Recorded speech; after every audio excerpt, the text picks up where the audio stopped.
Uma boa palavra aí. Muito obrigado. Então, podemos iniciar. Fica à vontade, senhor. Então, o estudo da noite de hoje, para a nossa reflexão, está no Evangelho segundo o Espiritismo, capítulo 10. Capítulo 10, ele fala de bem-aventurados os que são misericordiosos. E a nossa reflexão vai ser sobre o item 11 e o item 14. Esses dois itens, o primeiro está em Mateus, no capítulo 7, versículo de 1 a 2, 1 e 2, e o segundo no João, capítulo 8, versículo de 3 a 11. E em Mateus, ele inicia dizendo: Não julgueis para não serdes julgados. Atire a primeira pedra aquele que estiver sem pecado. E no 14, que é Instruções dos Espíritos, nós vamos fazer a reflexão sobre perdão das ofensas. E o João fez uma leitura levando exatamente sobre isso, uma reflexão que nós precisamos. São itens tão atuais, são itens tão presentes em nossas vidas diariamente, né? Porque nós estamos sempre aprendendo, sempre tentando aprender cada vez mais. Então, lá em Mateus, ele diz assim: Não julgueis, a fim de não seres julgados, porquanto sereis julgados conforme houver de julgar os outros. Empregar-se-á convosco a mesma medida de que vos tenhais servido para com os outros. Ou seja, a mesma medida, o mesmo tamanho, a mesma forma, quando nós julgamos o próximo. E aí, em João, ele traz aquela passagem que todos nós conhecemos, que quando ele faz a citação, que Jesus estava naquela praça, né, confortando os corações, e, de repente, surge uma balbúrdia, uma gritaria, uma bagunça, e todos param e olham, e nesse momento está sendo trazido pelos escribas e os fariseus uma mulher. E essa mulher, ela na frente, desesperada, e aqueles homens naquela situação de domínio total, todos com pedras nas mãos, e é levada até a presença de Jesus, os fariseus e os escribas. E eles param diante de Jesus e diz assim: Mestre, essa mulher acaba de ser surpreendida em adultério. Pela lei de Moisés, ordena que se lapidem as adúlteras. Aí eles fazem uma pergunta capciosa, porque nós sabemos que Jesus, naquela época, trazendo a boa nova, ele trazia para aquelas pessoas que se beneficiavam do povo, que oprimiam o povo através das mais diversas situações, não querendo que mudasse. Jesus trazia essa boa nova. Então, isso daí incomodava muito, né, a essas pessoas, aos sacerdotes que estavam sendo questionados. Então, eles fazem essa pergunta porque, na verdade, o desejo deles é que Jesus falasse qualquer coisa contra o império, né, contra as leis, que naquele momento regia ainda a lei de Moisés, e para condená-lo. Mas Jesus sabia de tudo isso, lógico, ele sabia de tudo isso. Por isso que eles fazem a pergunta capciosa: qual a sua opinião a respeito? Jesus, com aquela serenidade, ele simplesmente, em silêncio, ele abaixou e começou a escrever no chão, com os dedos, né? Lembrando que era terra, né? Não existia asfalto, né? Não existia paralelepípedos, era terra, chão. Mas eles insistiram na pergunta. Eles insistiram. Com aquela insistência, Jesus se levanta, se dirige a eles perguntando, falando: aquele dentre vós que estiver sem pecado, atire a primeira pedra. E voltou a baixar e escrever, continuar escrevendo na terra. Silêncio total.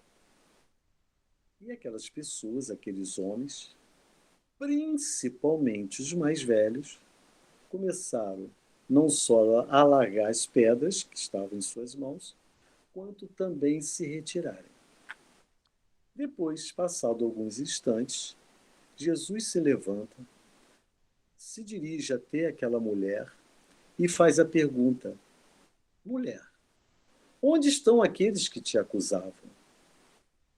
E ela responde: ninguém me condenou.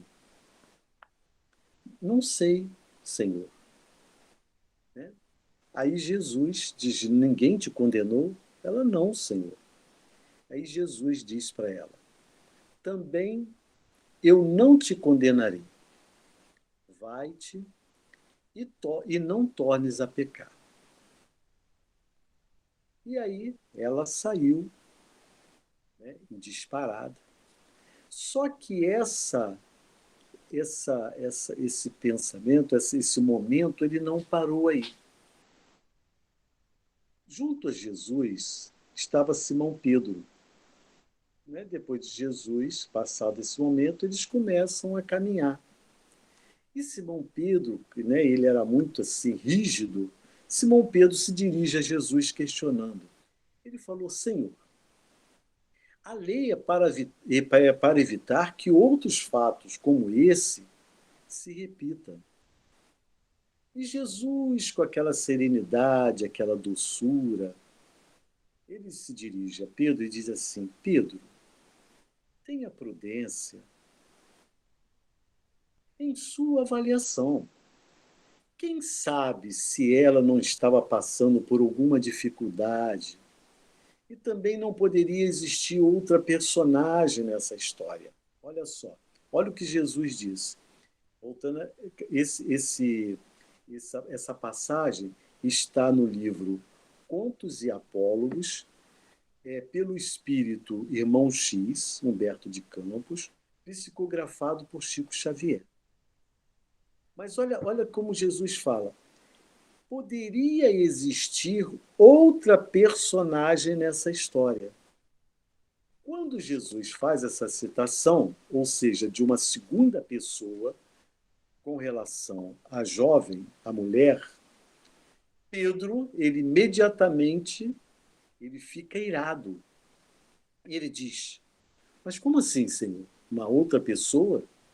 Porque se existir essa pessoa, nesse caso, o cárcere e o açoite resolveriam isso, iriam funcionar. Jesus, tranquilos, eles caminhando, mas junto a eles acompanhava uma velha mendiga que estava ouvindo a conversa. E nesse momento, quando Simão Pedro ele se irrita, ela diz para ele: Galileu bondoso, herdeiro da fé vitoriosa de nossos pais, graça seja dado a Deus nosso Senhor.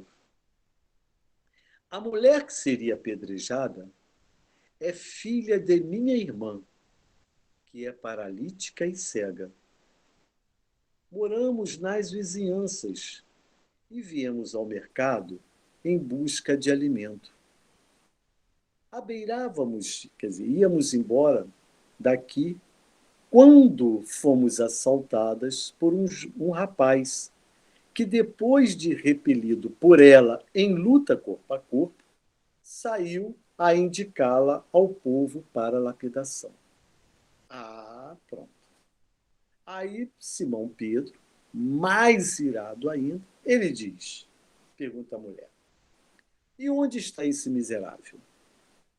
E ela fala, ó, está ali. E apontou por uma casa de peregrinos. Jesus ouvia tudo, participava de tudo, mas não disse uma palavra. Assistia toda essa situação em silêncio e com serenidade. Simão Pedro, quando está ali, imediatamente ele partiu para casa, para aquela casa, abriu a porta enraivecido, e eis que encontra o rapaz atrás da porta, trêmulo de vergonha.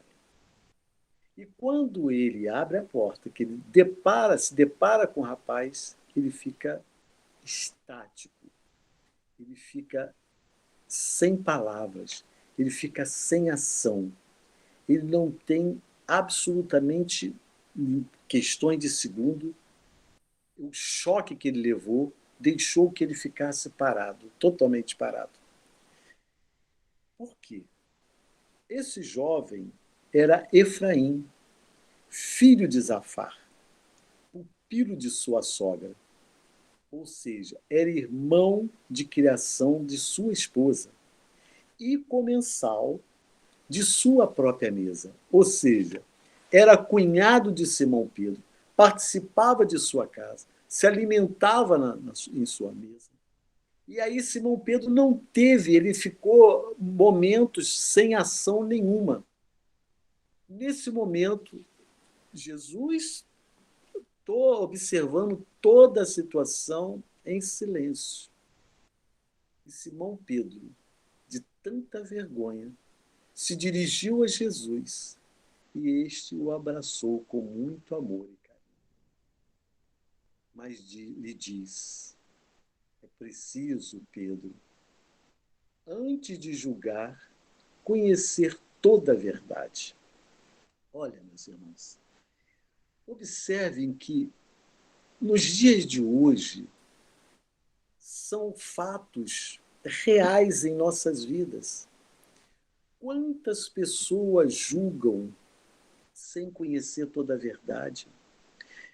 No meio jurídico, aquelas pessoas, não, eu vou lá, eu sou sua testemunha, mas não conhece todos os fatos. Porque aquela pessoa que eu tenho uma afinidade, que é um parente, é um amigo próximo, passou por aquela situação, vamos lá, eu vou ser sua testemunha. Mas não ouve todo lado, não conhece toda a história. Então, olha a responsabilidade que nós temos de julgar. Hoje, né, no mundo moderno, no mundo atual, através dos meios de comunicação que nós usamos, né, hoje o que existe? Os fake news. Quantas mensagens recebemos sem identificação e que nós repassamos sem conhecer a história? Difamação, injúria, calúnia, né? Denegrir a imagem de uma pessoa. Isso é um julgamento sem conhecer realmente as partes. Então, isso nos traz uma responsabilidade ainda maior. Por isso que nós citamos que Jesus cita, que tem que ter prudência. Tem que se haver muita prudência antes de julgar. E como ele diz, qual de nós, por exemplo, nessa sala, que não tem telhado de vidro? Quem? Se isso não existisse, nós não estaríamos aqui encarnados. Nós não estaríamos no mundo de prova e expiação. Todos nós que estamos nessa sala, nesse momento, ou grande, todos nós que estamos encarnados, nós já passamos por N situações. Nós já julgamos, nós já fomos julgados, nós erramos, nós nos equivocamos, todos nós. Ninguém é perfeito. Porque, volta a dizer, se fôssemos perfeitos, com toda certeza nós não estaríamos aqui nesse mundo de prova e expiação. Mas, graças a Deus, hoje nós estamos começando a ter essa realidade, nós estamos começando a entender esse evangelho tão esclarecedor, que traz para nós essa grande responsabilidade. Porque também, como ele diz, quanto mais conhecimento você tiver, maior será a cobrança. Então, nós estamos nos instruindo. Portanto, a nossa responsabilidade ela aumenta consideravelmente em relação àquele que não tem tanto conhecimento. Não é pelo fato de não ter conhecimento que está livre, não, absolutamente. Porque o conhecimento está aberto a todos. Todos nós temos obrigação de buscar conhecimento. Agora, nós que já estamos hoje nos permitindo, né, numa sexta-feira, 8 horas da noite, parar um momento e ouvir uma mensagem, fazer uma reflexão sobre esse evangelho, a nossa responsabilidade aumenta consideravelmente. Por isso que muitas pessoas vão à casa espírita, mas elas não participam. E muitas ficam um tempo e elas saem. Porque quando começa a vir esses conhecimentos, já dizem, não, para aí, eu não quero esse negócio não, esse negócio de livre-arbítrio aí é um negócio muito sério. É muito mais sério que eu não tenho capacidade de estar aí. Então, percebe que a coisa ela vai aumentando consideravelmente. Só que naquela época Jesus ainda estava ensinando aquelas pessoas. E ele usava todos os fatos para que esse conhecimento viesse de uma forma mais ampla, mais clara, até porque aquelas pessoas não tinham um estudo, não tinham um conhecimento, não tinha conhecimento nenhum, né? Era o início. Então, ele usava de todos os meios para associar, para fazer uma analogia sobre fatos reais e aquela mensagem da Boa Nova que ele trazia. Por isso que ele, todo aquele momento, e ele deu aquele start quando ele falou numa segunda pessoa, porque Jesus sabia, a mulher, na verdade, ela não era adúltera, era uma mulher inocente que iria ser morta apedrejada. Uma pessoa inocente, porque simplesmente uma pessoa, um jovem, caluniou, disse uma mentira, levando ao fato. E aquelas pessoas que queriam totalmente, que eram totalmente contra Jesus, qualquer oportunidade que eles tivessem, eles não queriam saber se ela era, se ela tinha culpa ou não. Eles queriam realmente provocar uma situação para prejudicar Jesus. E quantas pessoas nos dias de hoje não usam os meios que nós usamos, os meios de comunicação, os zaps, os Instagrams, etc, etc, etc, para prejudicar a imagem de uma outra pessoa? Nós estamos vivendo isso. Hoje nós estamos vivendo grupos, né, que se parece que se entram em choque, em guerra, né, porque um tem uma opinião de um jeito, o outro tem uma opinião de outro jeito. Quer dizer, um momento, aí um não concorda com o outro, então fica criando situações, denegrindo a imagem, criando situações que, com certeza, isso trará um prejuízo muito grande. Não só àquela pessoa, mas também para nós mesmos, porque nós somos responsáveis por aquilo que nós fazemos. Deus é bom, Pai misericordioso, mas é justo. Você pede perdão a Deus, ele vai perdoar, mas ele vai dizer, meu filho, olha só, você pecou nisso daqui, você tem que voltar lá para resgatar essa situação que você criou. Não tem jeito. É a lei de causa e efeito, ação e reação. Nós estamos ligados à lei do progresso. E a lei do progresso é exatamente essa. Nós seremos responsabilizados por aquilo que nós fazemos. E aí, dando continuidade, né, porque Jesus ele trazia o quê? Ele trazia sempre aquela questão do perdão, né, muito bem colocado na leitura da abertura da nossa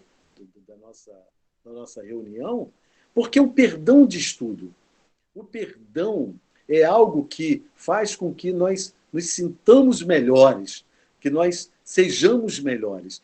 E no livro Vida Feliz, tem uma mensagem de Joana de Ângeles, Joana de Ângeles, psicografado por Divaldo Franco, passagem 25, que ela traz assim. Ela traz uma mensagem lindíssima, que ela diz: sempre que interrogado a respeito de alguém, forneça impressões positivas. Na impossibilidade de fazê-lo, porque a pessoa tem uma conduta irregular, silencie ou elucida com bondade, evitando piorar a situação ou torná-la mais divulgada. E aí ela faz o segundo parágrafo, que é mais forte ainda. Não és fiscal do comportamento alheio. Nem podes imaginar se aquele equivocado de ontem não se encontra em processo de recuperação. Sejam tuas a opinião que edifica e a palavra que ajuda sempre. Olha que mensagem, que profundidade.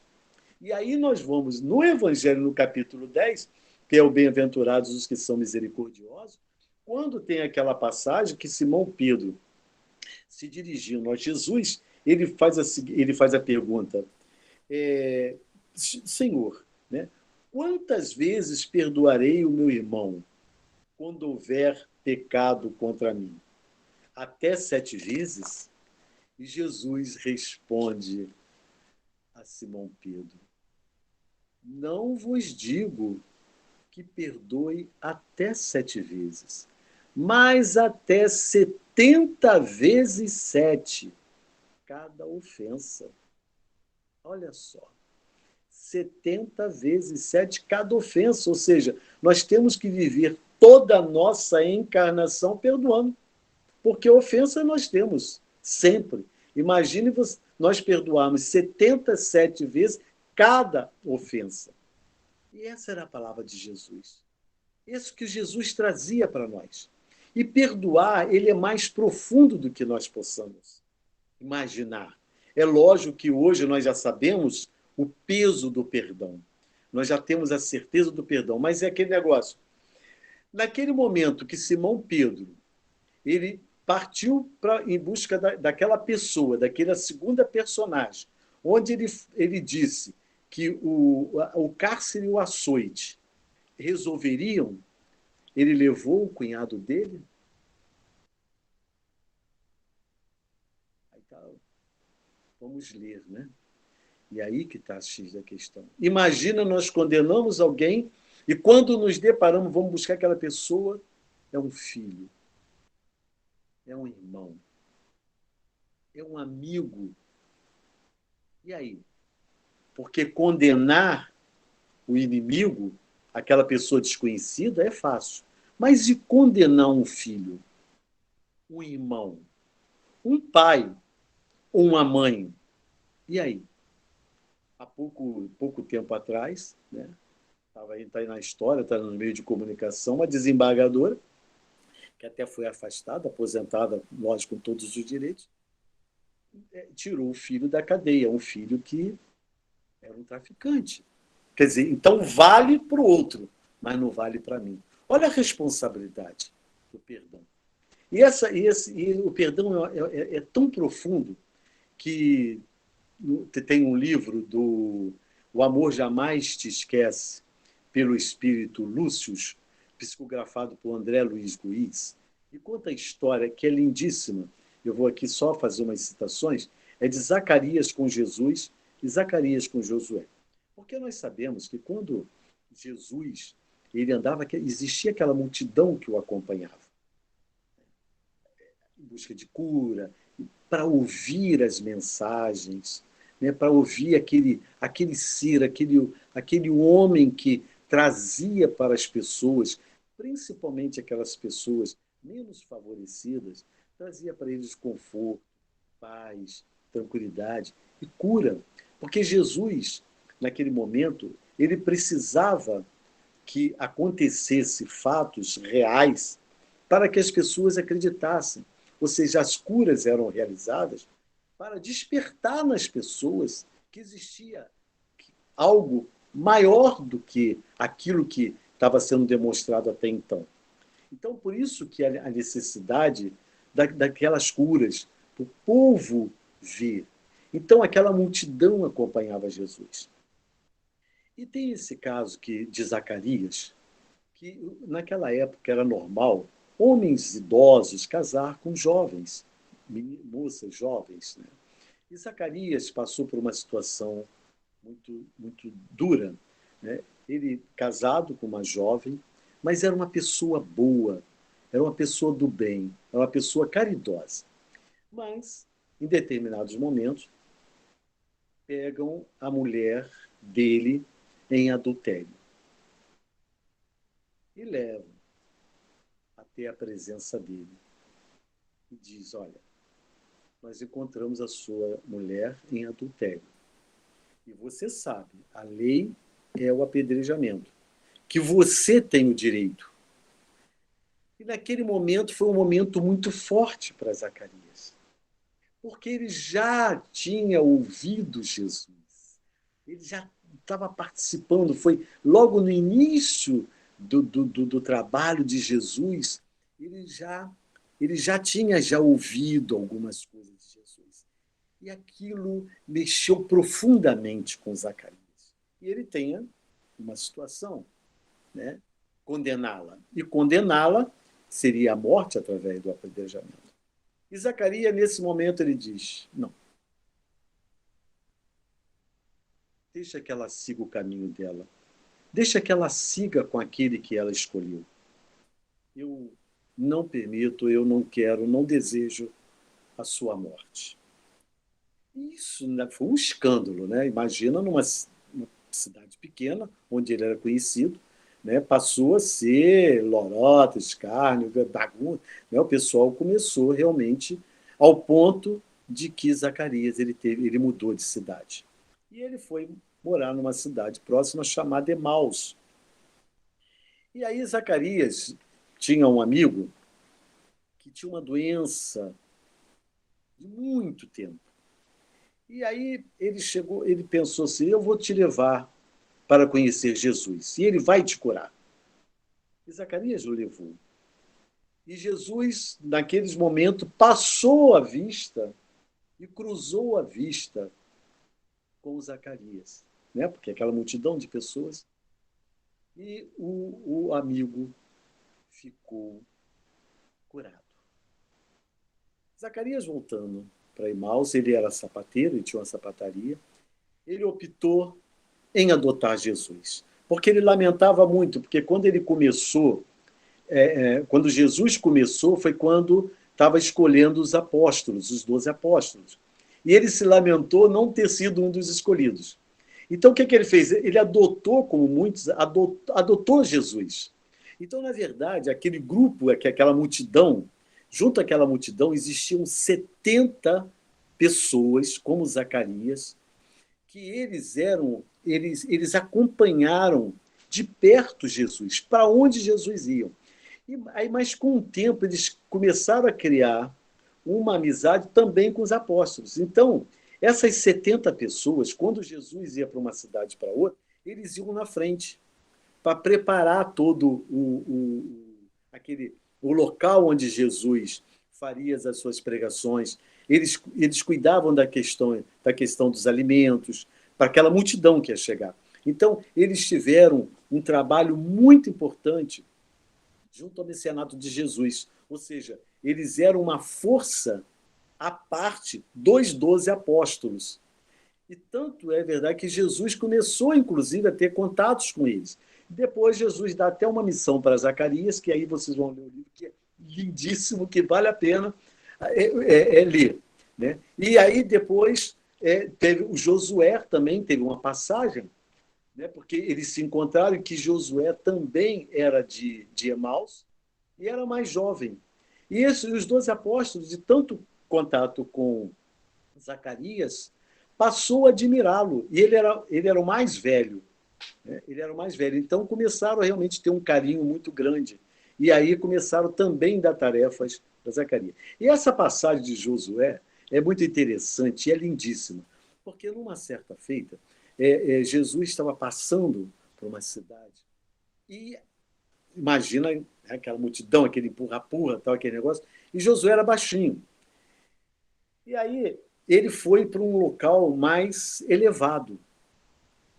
E aquela multidão passando, passando, e ele ouvindo um grito, Josué, ouvindo um grito no meio daquela multidão, mas Jesus caminhando, caminhando, caminhando, aquela multidão atrás de Jesus, e esse, quando passa aquela multidão, está baixada na rua uma velha, uma senhora, uma idosa, né, mendiga.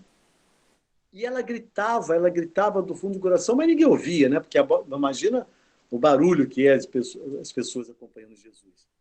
E nesse momento, Josué ele entra em prece, porque ele já ouvia Jesus, e Jesus falava que era você levar o seu pensamento, que Deus ouvia as preces e atendia. Então ele se elevou, naquele momento ele respirou fundo, ele entrou em sintonia e pediu a Deus que ajudasse aquela mulher.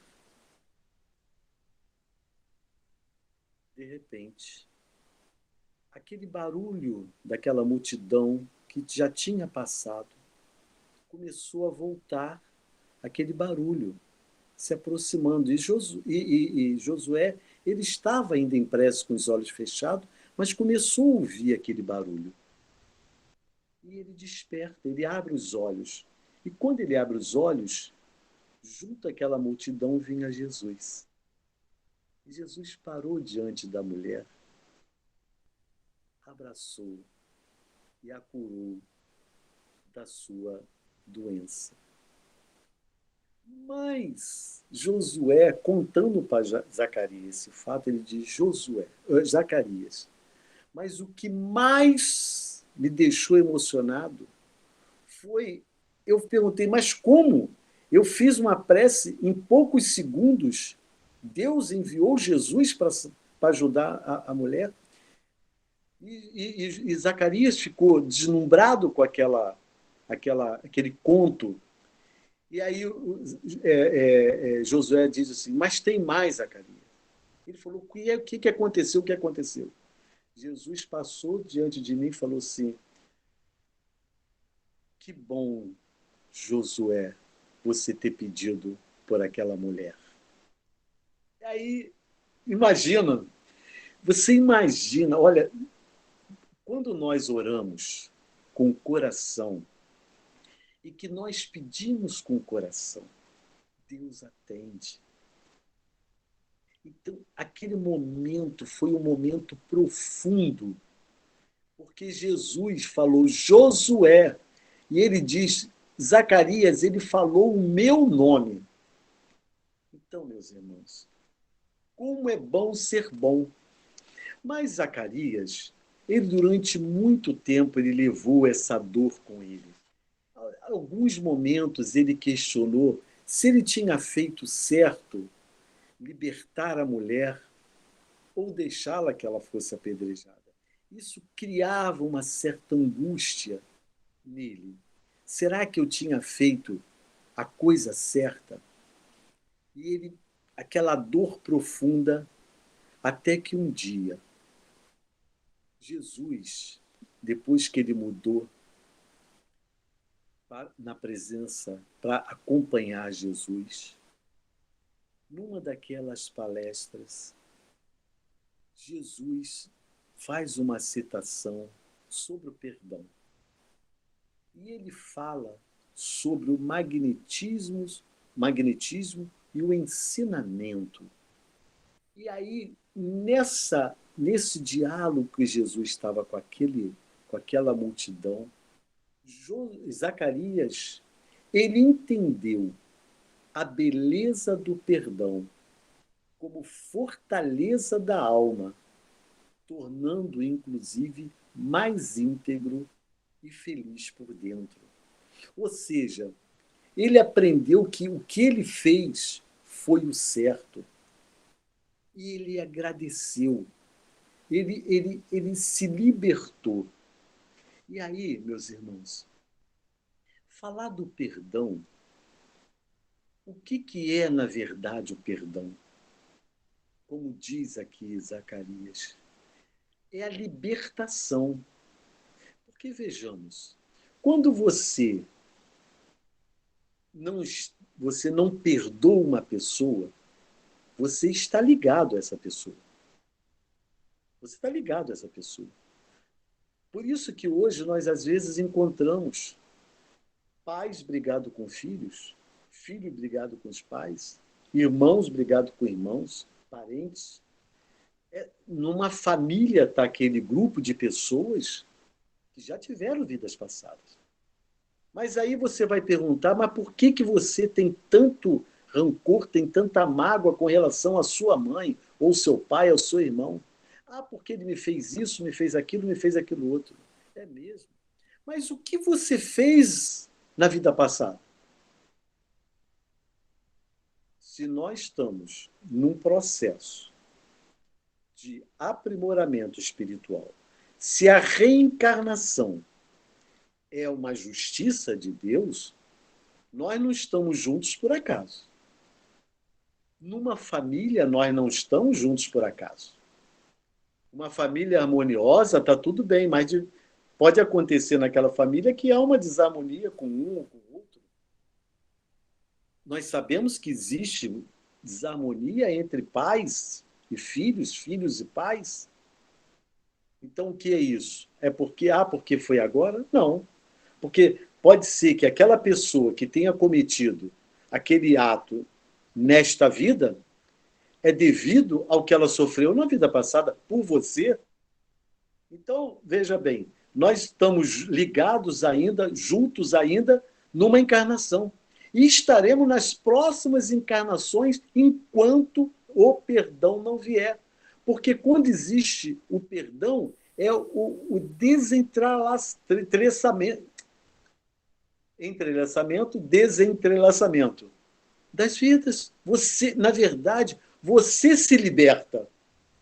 Você não está libertando a pessoa. E diga-se de passagem, existem pessoas que têm mágoas, rancores, ódios, e que o outro nem tem isso, nem tem esse sentimento. E que muitas vezes nem sabe que você tem esse sentimento. Então, quem está carregando a culpa é você. Então, o perdão das ofensas é exatamente isso. É um convite à sua libertação. E é isso que nós precisamos praticar. A nossa libertação. Não fique preso. Porque se você ficar preso a esses sentimentos, com toda certeza, numa próxima encarnação, estarão juntos de novo. Pode ser que o que foi mãe vai ser pai, vai ser irmão e vice-versa, vai trocar, mas estarão presentes juntos em novas encarnações. Não é lei de causa e efeito? De ação e reação? Deus não é bom, justo, misericordioso? Ele perdoa, mas ele não diz, vai lá, você tem que resgatar. Eu te perdoo. Mas você tem que ir lá, meu filho. Por quê? Porque você está quebrando a lei maior. Qual é a lei maior? A lei de Deus.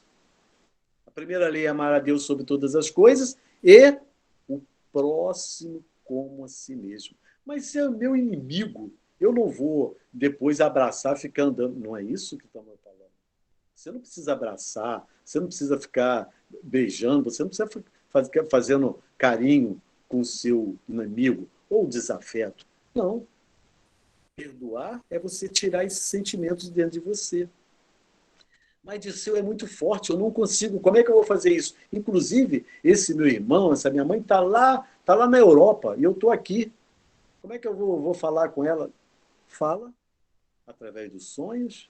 Quando você for fazer a sua prece à noite antes de dormir, eleve o seu pensamento, faz a sua oração, peça aos amigos espirituais para vocês se encontrarem, que você leve uma rosa, uma flor, um buquê de flores e entrega.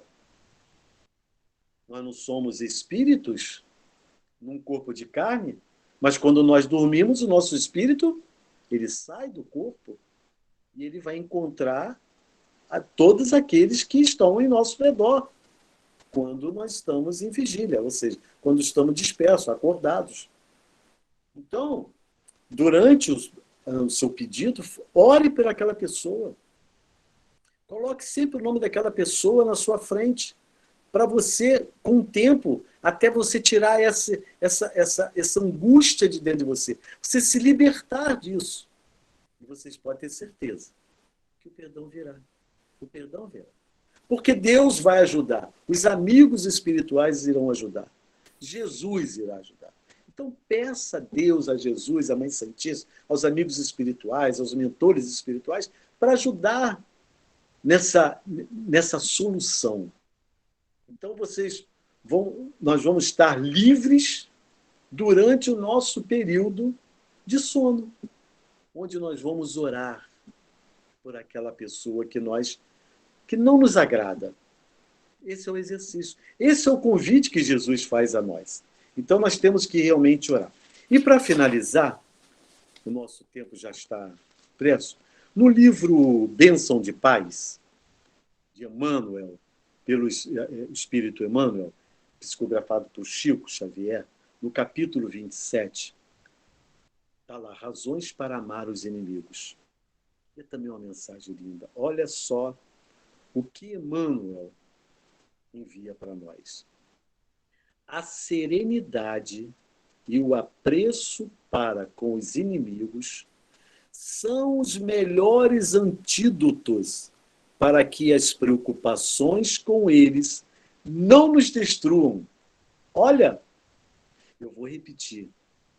No livro Bênção de Paz, pelo Espírito Emmanuel, psicografado por Chico Xavier.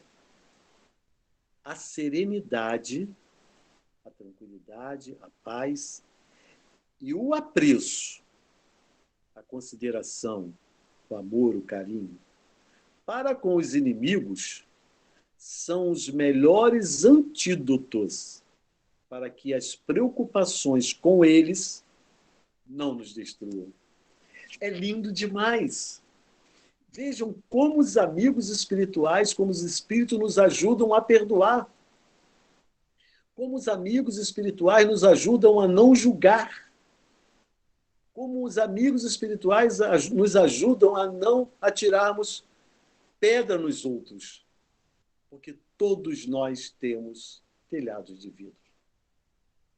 Essa é a mensagem, meus irmãos. Que Deus continue nos ajudando, que Jesus e Maria Santíssima continuem nos dando força para que nós possamos melhorar, porque todos nós estamos no processo de aprendizado e de crescimento espiritual. Muito obrigado, tenham todos uma boa noite. Obrigado, Disso.